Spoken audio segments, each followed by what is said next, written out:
guys, it's Bonnie back with another video again today.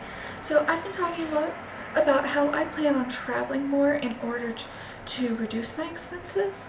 And as you guys know, I'm all about travel and seasonal work and just doing what, I think we're put on this earth to do, which is, see this earth. And I want to talk about how it is that I plan on reducing my expenses by traveling more, because I do think it's a totally feasible thing, and I think not enough people take advantage of this.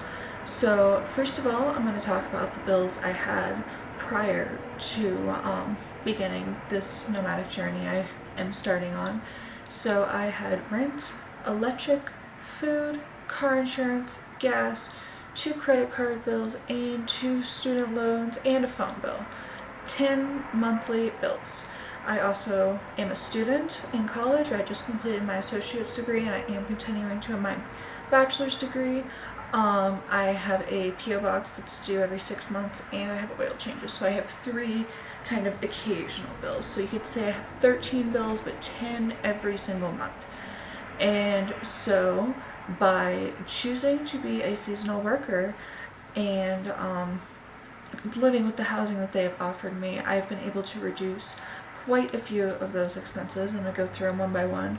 So first of all, room and board have been offered at the places I work at. That cuts out rent, electric, and food.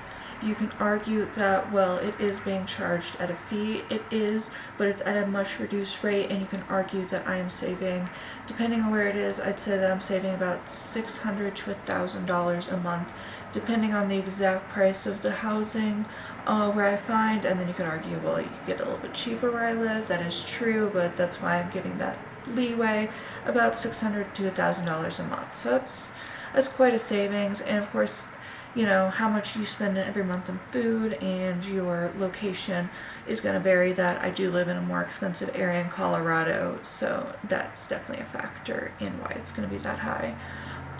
Next is car insurance.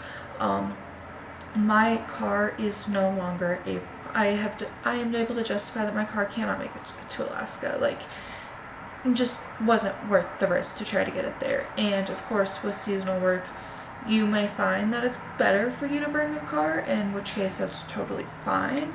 But for me, with the seasonal job I picked, it just didn't work out for me to bring a car. So now that has cut out car insurance, gas, and with the savings there, I was able to put that into a student loan and pay off a student loan.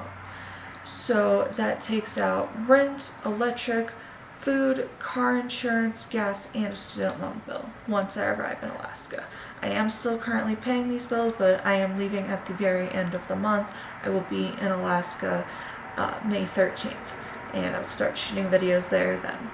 So what bills will I have remaining once I start this nomadic journey? I'm going to have 2 credit cards, a student loan, and a phone bill, which means I will have 4 monthly bills. Also the arguable room and board, but like I said, that's getting taken out of my checks before I even get them, so I'm looking at it like I'm not really paying them because I don't see that money. Again, you can make your own argument. If you want to say that's there, okay, fine, I have 5 bills. And then I'm going to continue to be a student, but I no longer have to pay oil changes. I no longer have a P.O. box because I'm not going to be in this area, so it doesn't make any sense to do that. And I've cut out quite a bit of the major expenses. And so by doing all of this, I am then able to pay off my other debts faster, my 2 credit cards and then the remaining student loan. And then I am also able to save more for when I want to travel where I'm not working and, just take time off, because that's one of the nice things about being a seasonal worker, is that you have kind of time off built into your schedule, and you kind of work when you feel like it and don't work when you feel like it. So one nice thing is that this dramatically reduces the amount of bills you have, and then you can use the saved money you have to pay off debt if you are like me and happen to have debt.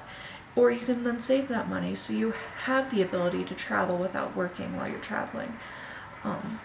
So I hope this helped you. I know this didn't say anything about like specifics on money too much, just because I didn't really want to get too much into the details, but I feel like this is a general guide, can help most people figure out how they can easily reduce their expenses in order to make traveling as a seasonal worker a more feasible thing.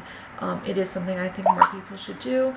And if you have any more suggestions on how to reduce your expenses as a seasonal worker, make sure to comment those below.